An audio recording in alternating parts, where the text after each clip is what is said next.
and welcome to FranklinCovey's On Leadership series. My name is Scott Miller, and I serve as your weekly host and interviewer. For those of you who are subscribers to this newsletter each week, you know that we feature a variety of thought leaders here on the studio. We have best-selling authors, CEOs, industry titans, and people who've generally gained a following based on their expertise. And today is no different. I'm delighted to welcome to the set Pamela Fuller, who is FranklinCovey's chief thought leader on our new offering, Unconscious Bias. Pamela, welcome. Thanks so much, Scott. I'm thrilled to be here. Delighted you joined us. Our topic today is this sort of new term that we're hearing a lot about in the corporate world and the marketplace called unconscious bias. You've been an associate in the firm for 5 or 6 years now? Yep. You serve as both a client partner and an author and a keynote speaker and sort of a product architect and an advisor to our own culture. It's a lot, you got a lot going on. Yeah, I'm collecting titles, right? You are. Well, you're also wife and daughter and mother to 2 young boys as well. We had some things in common there. Absolutely. I find great refuge in seeing all of your postings on Facebook about your boys, because I have 3 boys and you have 2, and we have a lot in common when it comes to that. Absolutely. And you know, they steal the show, right? They're the center of everything. They've stolen the show from me, and that's hard to do. So glad to have you here. I want to make a bit of an introduction because today is a little bit of a coming out for you in terms of our thought leadership around the topic of unconscious bias. Before I talk about what your role looks like, spend a minute and tell us kind of your professional journey. How did you develop this passion and interest around unconscious bias, and kind of walk through some of your professional highlights? Absolutely. So I think most of the things that we're all most passionate about is born from experience. Sure. And so my whole career has been connected in one way or another to issues of diversity and inclusion. So I started my career in the nonprofit space, really supporting immigrant families and marginalized groups. Sure. In the DC area. I relocated to Miami and worked for a long time for a nonprofit that supports people with intellectual and developmental disabilities, really working to bring those folks into society. And then I moved to DC, or back to DC, where I worked for the Department of Defense in an office of diversity and inclusion, really ensuring that our Department of Defense mirrored the people that it supports, right? The American people. And then joined FranklinCovey, where I get to work on our government team, serving public sector clients. Yeah. How honorable it is for us to have someone with such a broad experience that you've brought from the not-for-profit sector and also the public sector to help our company become more aware internally of how we can build a stronger culture from your experience, but also helping to have government organizations benefit from the value that FranklinCovey has to offer. So you've got kind of both sides mastered. And I think that's so important. It's interesting, those perspectives, speaking of bias and perspectives, they are really different, but when you've been in both, you can find the similarities. Right. We're honored you're here. We hope you stay for a long time. Thank you. Let's talk about today's theme, which is unconscious bias. It's a term we hear a lot about, and you've become kind of our global expert on this, helping to raise up other expertise as well. You are the lead author of a new book that FranklinCovey is publishing called Unconscious Bias. That'll be out in about a year from now. But in the interim, we're launching a mini book. We call it a monograph, but to most people, it's a mini book, 20, 25 pages. Will be out May 1st. That comes right alongside the launch of our new offering. Level set everybody. We hear this term unconscious bias a lot. Educate us on what it is, why it's important, and why it's so prominent in every organization right now. Absolutely. So unconscious bias, it's also called implicit bias, and they are the same thing. So those are interchangeable words. And it's really the reality that our brain is a supercomputer, but it suffers from a capacity problem. So at any given moment, we are taking in 11 million bits of information, and we can only consciously process 40 of them. So there is a delta, there's a gap between what we can consciously process and all of the stimuli around us, everything we're experiencing. And the way that our brain handles the gap is through cognitive shortcuts. It's programming, if you think of it in a computer sense. So it's programming and all these automatic systems in our brain that help us navigate the world. And that is where bias lives. That in that automaticity, we can sometimes make judgments that are not accurate. And it's not always negative. For our purposes, we define bias as a preference because it is a natural part of how the brain works. So there's no shame in that. We just need to be aware of what some of those automatic things are. So when I think of unconscious bias, I think of it trying to fix me not in a bad way, that I have some shame around it, but you're saying not all biases are negative. Absolutely not. I mean, there are organizations that have a bias towards action or a bias towards innovation, and that's good. As an individual, you might actually have a bias towards bringing different thoughts into the fold, right? One of the most common things I hear about really strong leaders, and I think we've all had this experience. So there's the sort of leader that surrounds themselves with people just like them, who sort of confirm all their brilliance. And then there's the sort of leader who has the insight to know, this is what I'm really good at, and I need to surround myself with people who are good at all these other things so that we can be stronger together. It takes a level of maturity and wisdom and experience as a leader to appreciate that, don't you think? Absolutely. It doesn't come easy or early to everybody's career. No, and it's unnatural, right? Because bias is a natural part of our perspective and how we see the world. Part of that automatic programming is for sameness, for likeness. It just feels more comfortable. And even in our conversation, right, we've got these boys, and it is the thing every time we've seen each other, we mention these First boys, thing, right? It's our sameness. It's the thing that we can share and sort of put ourselves on an equal level of understanding, because that's what's natural, it's what's safe. And so it's counterintuitive, it's hard to sort of move outside of that impetus or that desire. We had dinner recently, we talked about the types of biases there are, and you mentioned they're not all bad. You talked about some things like confirmation bias. Run through some of those so people can have a kind of a starting knowledge around this concept around conscious and unconscious biases. Yeah, absolutely. You know, a lot of research has been done in this area. A lot of that research is grounded in education and criminal justice, because that's where they see sort of the biggest disparities. And I think more recently it's being brought into the organizational context, which is our purpose, right? One of the reasons we're exploring this work for organizational results. So all of that research has garnered sort of a list of all of the different biases, all the different shortcuts that our brains manifest. And that list is over 180 biases long. Some common biases, and these are just a couple, and what our research has shown can be really prevalent in our thinking. So I'll talk about three: confirmation bias, affinity bias, which we sort of touched on, and then negativity bias. Great. So confirmation bias is our desire to seek out information that confirms our existing belief. So if I think bananas are the best thing to have for breakfast, what I put in Google is bananas are the best thing to have for breakfast. And then I get all this data and information that proves that bananas are better than oatmeal, and they're better than eggs, and they're the best thing to have for breakfast. Now, if we put that in sort of an organizational sense, we can think about people's education. So I have an MBA, and I like to think I'm good at my job, right? My boss thinks so, I'm still here. And so I might, when I'm hiring, say the people who are gonna be the best suited for this job are people with an MBA. Maybe even from your own institution. Maybe even from my own institution. And so then I intentionally I can even put that in as a job requirement, right? But requirement is a strong word. Is it a requirement? Or am I just looking to confirm this belief that I had? So then I hire someone with an MBA from the place where I got an MBA, and they are phenomenal. And it just confirms my belief that to do well in this role, you need to have an MBA. The second one I wanted to talk about was affinity bias, and that is our desire for sameness. That same feels good, that when we say, I am like you, it translates into I like you. So there's some truth to that adage of people like themselves. Absolutely. People like themselves. Leaders like people like themselves. They see themselves reflected, and it feels safe, and it feels like that's the way that I will be effective. I read a quote in the guidebook from our founder, Dr. Covey, that said, we see the world as we are, not as it is. And it's a powerful statement. Absolutely. And we see things as fact that are not fact. It's how we feel about a situation. So I feel like if Scott and I have this thing in common, we'll be able to work together better.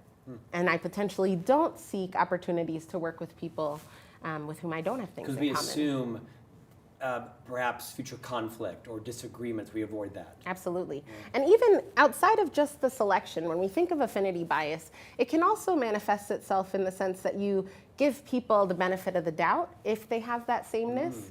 right? So it might deprive others from that. Absolutely. You know, how do we respond to a mistake? So 3 people make a mistake. This one happens to be just like me. Sure. And I say, well, of course, it's only human to make mistakes. Yes. These 2 are super different. I say, how could they? Right. Don't they understand the stakes of what we're doing? I was thinking in my mind of how I've done just that as you were saying it. It's hard. It's a natural impulse. Talk about negativity bias. So negativity bias is the tendency to hold on to a negative piece of information and just forget all the positive. So we have a stronger memory for that negative thing. So if you think from a sales perspective, you hit all your quarters for 3 years and then you miss a quarter. And you hold on to the fact that you missed the quarter versus all that success. Or the person you work for holds on to the fact that you missed the quarter versus all that success. I actually think of it a lot in terms of my kids. So I have a 9-year-old, and screen time is a big deal when you're 9 years old. And so like in the summer, the screen time rules get lax, right? We can do more screen time in the summer. And then that first week of Which school. Which you'll regret in September. Right. Well, that's exactly where I'm going. September. So September, you reinstate the rules. Yes. They're not unfamiliar with these rules. Yes. They were the rules 3 months ago. Yeah. And they hold on to this that they can't do something. Right. You never let me, right? You never let me on the iPad. You just spent 3 months on the iPad. Are you in my house or am I in your house? That's true. Pamela, what's the difference then between unconscious bias and prejudice? Because you mentioned that not all bias is bad, but what's the difference there? So prejudice is really an impact of bias. We define bias as a preference because it is a natural part of how the brain works. If we define bias as a prejudice, it becomes inherently negative and people get defensive. They're not necessarily willing to explore that. But if we can identify when we have bias and then separate ourselves a little bit from the feeling or experience to why we are having that feeling or experience, we can make a conscious decision about whether that is benign, negative, or positive. And if it is negative, then absolutely we must take action. But if it's not, then it might be a bias that is serving us, depending on what it is. I'm guessing as I'm listening to you, I'm thinking of the biases that I probably have at the surface. As a white 50-year-old man, I'm not very popular right now. Maybe they'll swing back my way. I don't think so. But I'm thinking of some of the biases that come to my mind: gender, race, sexual preference. I'm guessing there are many more biases that I have that are unconscious that I need to surface. Are there some other ones that come to mind immediately? Absolutely. And I don't want to negate the impact of gender bias or racial bias or the challenges with sexual orientation and gender identity. But lots of the circles that lots of us operate in, if we think of the entire country, we don't necessarily encounter those things on a day-to-day basis.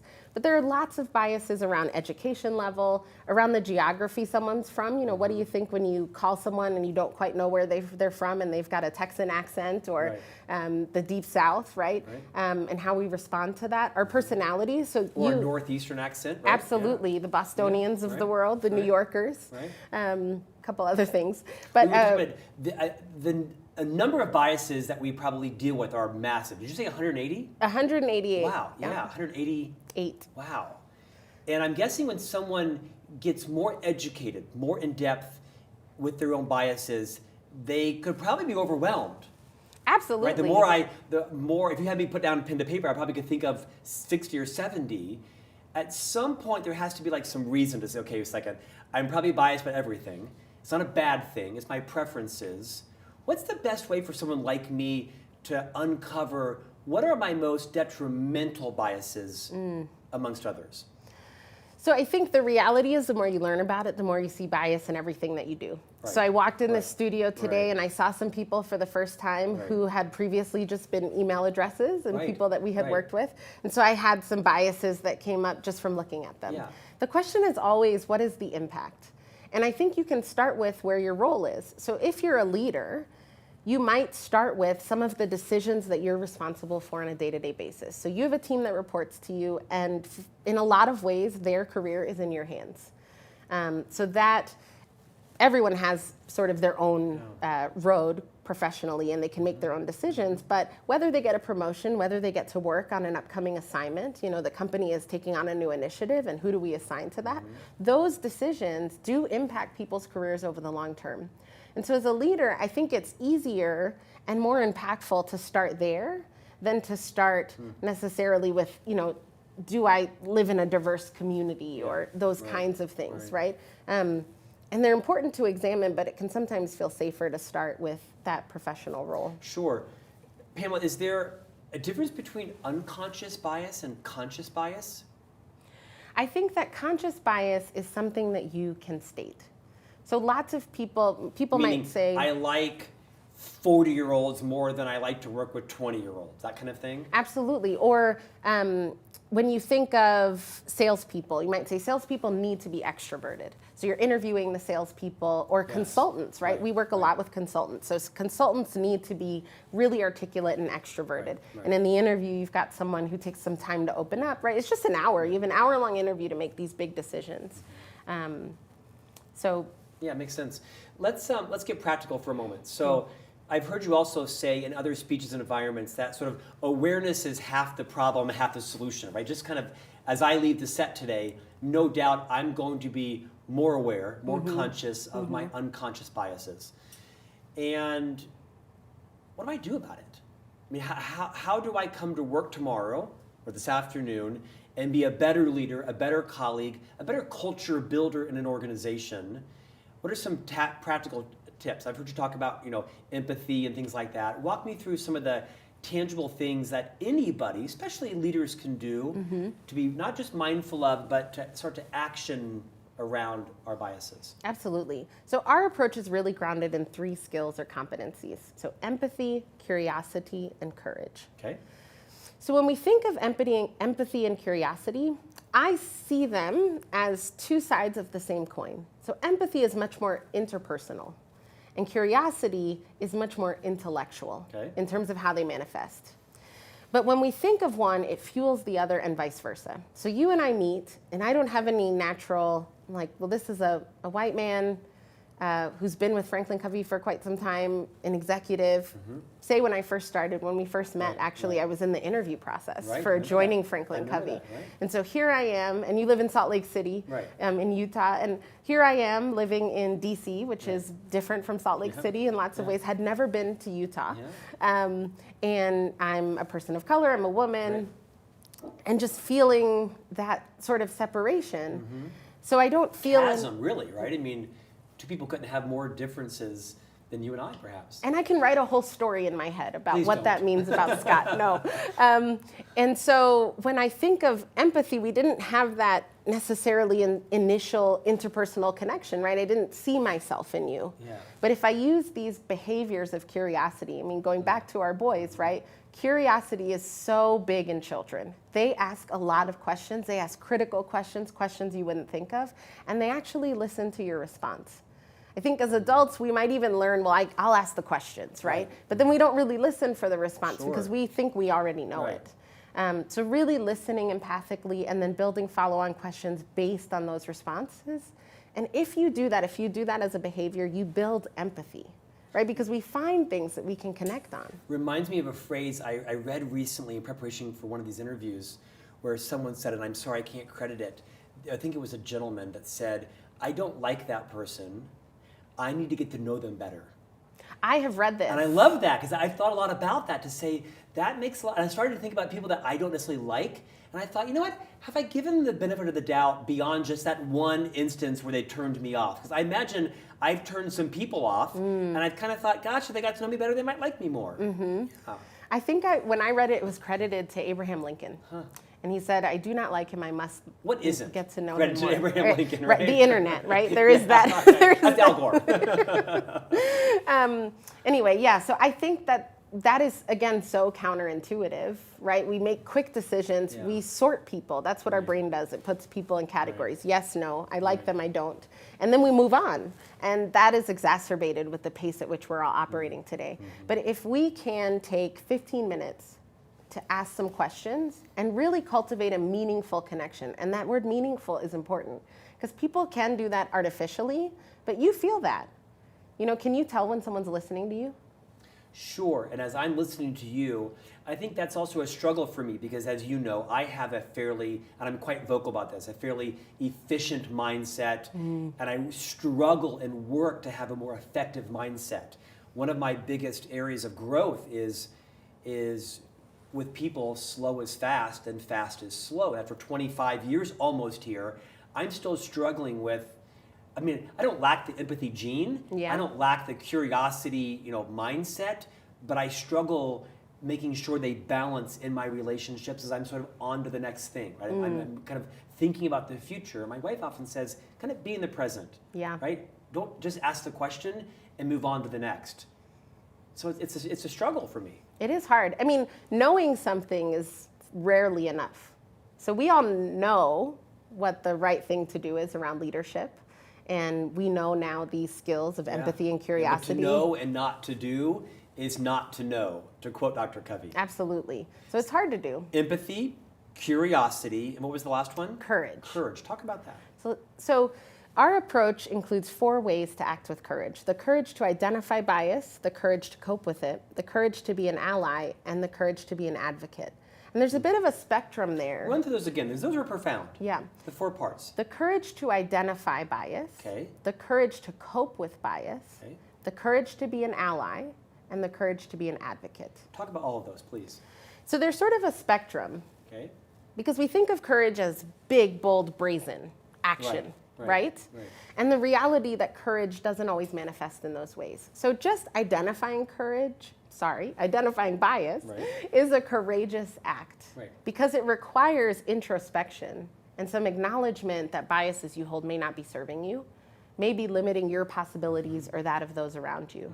And even as a bystander, identifying bias in other circumstances of your colleagues or an organization that you're part of or your neighborhood, that takes courage because it's a little bit of discomfort and we have to acknowledge we have growth to do. There can be risk with that, right? Absolutely. Social media and small networks and small towns, so to speak, And so we have to be careful, but it is a courageous act.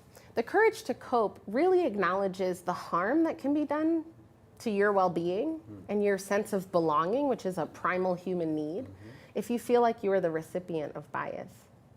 So how do I deal with that? I'm not always in a safe circumstance. Or in a powerful position correct it or survive the fallout from addressing it. Absolutely. So how do I deal with it? How can I step away and really deal with it? The courage to be an ally. When we feel pain or some sort of harm, we respond to that. It takes courage to see somebody else feel pain or some sort of harm and ally yourselves to them, to lend your voice to making progress on that thing. And then finally, the courage to be an advocate, which is on the bolder side. So how can we make a change? If we see something systemic happening, or if we see an individual who's chronically being left out of important organizational meetings or interactions or decisions, how can we advocate for that people, those people, or for our organization as a whole to really evolve and be more inclusive? So empathy, curiosity, and these sort of 4 parts of courage is your best right now sort of actionable advice for everyone to take the biases that they're starting to uncover, unconscious biases, and sort of what they can do differently about it in the workplace. Absolutely. Just taking some time. Let's get even more practical. Are there some pervasive, obvious, most prevalent unconscious biases that in all of your research and our new offering and your work with clients that you say these are the most prominent ones, that if these could be addressed, every culture could see some incremental progress? I don't think it's fair to say that there are some that are more pervasive than others. I think what is fair to say is that each context has some biases that are more pervasive than others. So there might be organizations that have decided we really need to focus on gender equality. Because they were told to by a judge, their board said they needed to, somebody placed some pressure on them. Yeah, so sometimes it's top down. Right. Sometimes it is legal. Right. And sometimes it's their customers. So customers make decisions, and even in our role as customers, with their pocketbook. Absolutely. We want to work with a company and spend our money with some place that really is building a culture and treating all their employees, equally and reflects our values. Right. Right. So if I say this is important to me, and then I give all my money to someone, the company, that is not reflective of that, then I feel hypocritical. It seems like the days of boycotting firms for misaligned values have moved to supporting firms who do. You don't hear a lot about boycotting anymore, but you hear a lot about consumers investing with or putting their money with vendors, suppliers, retail stores Yeah. that reflect their values, reflect their interests. I think that that is something that the marketplace grabbed hold of, right? So I think that that's part of innovation, is that there were companies and organizations who were founded on the hope and trust that consumers would do that. And consumers have done it. Right. And so that area of the marketplace has thrived. Yeah. Talk about the offerings. So FranklinCovey is just introducing this new offering as part of our All Access Pass subscription service. This is like a baby, like your third son, your third daughter, right?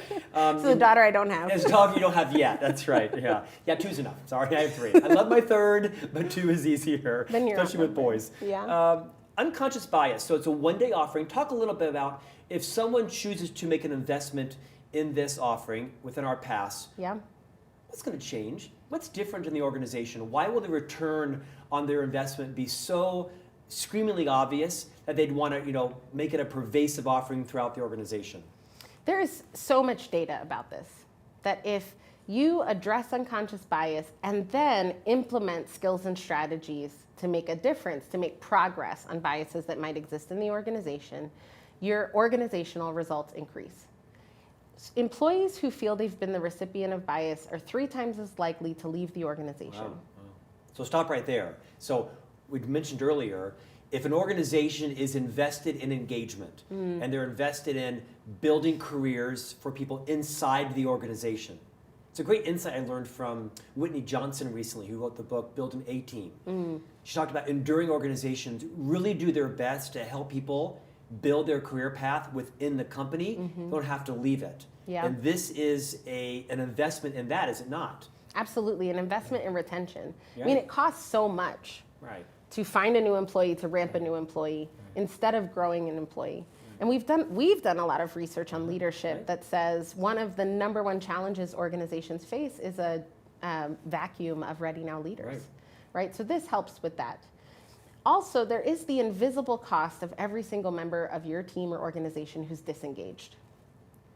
And so if someone feels that they're the recipient of bias, or if they're just looking around and seeing that people aren't being treated fairly or not valued, it's interesting, the conversation around diversity and inclusion. So diversity is about representation. It's who's at the table or having a seat at the table. Inclusion is about what you do with that diversity. So how you leverage it, how you maximize it. And if people really have a voice at the table, and a voice that is beyond tolerance, like, okay, you're here, no one wants to be tolerated. But if they're really called into the organizational culture, we're making a big decision, we want to know what you think. That can make all the difference in the organizational results that you achieve. Well said. I'm also guessing that for organizations that are interested in risk management and for preventing litigation from having, perhaps well-intended or ill-intended leaders foisting their biases on people, it's probably ideally a great education for organizations that want to minimize their exposure on that. I think most organizations are required to do compliance training, right? Let's tell everyone what is illegal and legal, which is a very sort of a firm line. The reality is that bias and the impacts of bias when it is negative can rise to the level of illegality. So if we address it when it's just a bias, if we address this proactively and positively to say, we all have bias, it's a natural part of how the brain works, and we have to ask the question, is this limiting my possibilities or that of those around me? Then we're not even moving into the realm of legality, right? We're addressing the issue before it becomes egregious. I don't know if you know, but you're kind of on the cusp of a little bit of influence, bigger than you're used to, because this is your big day coming out, whether you want it or not, because as the lead architect of our new offering, you're going to be inundated with clients asking you to come in and speak to them, which you do, right? I mean, in your cracks and crevices, you're willing to keynote, and you do that a lot, and you're quite excellent at it. So for those clients that want to bring you in, I won't give you her mobile phone number, but you can call FranklinCovey.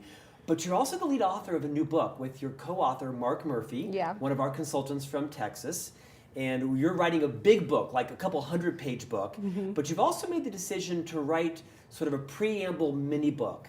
About 25 pages, coming out on May 1st, digital and in print. Tell us about that process of kind of moving from student to practitioner, educator, leader, advisor, to now actually author. What's that like? Well, we're 1,500 words in. Right. So okay. I feel so it feels very yeah, real. Yeah. You know, I think I really enjoy research. I read quite a bit. Someone asked me what I would do if I had a year off. And I said I'd buy a lot of plane tickets and bring a lot of books with me, right? So just go to different places and read. And so in being... Well, you're going to have a lot of plane flights, so you better get more the books, up. yeah. That's right. So I can decide whether I'm writing or reading on those, right? Anyway, so in learning about bias, the more you learn about something, the more you start to create your own perspective. And so that process for me has been really fascinating because you sort of come into it with some humility. I care about this thing so deeply, and I want to learn everything I can about it. And for me, it came as a bit of a surprise that as I learned about it, I had opinions and perspectives. So I would take what I learned and say, we can apply this in this way. And knowing the rest of FranklinCovey's content, I became very passionate about the reality that it aligns so well with everything else that we're doing. This whole idea of a whole person paradigm, that you can't separate who you are at work from who you are at home. It's just one thing. And so you bring with that all the good and all the bad, right? All the baggage and all of your perspectives. And so that alignment was really exciting for me. And then cultivating my own perspectives and opinions, and particularly when I started to have big insight around how we could make progress. That it's not enough to just talk about the problem or the impacts, but we really need to do something about it.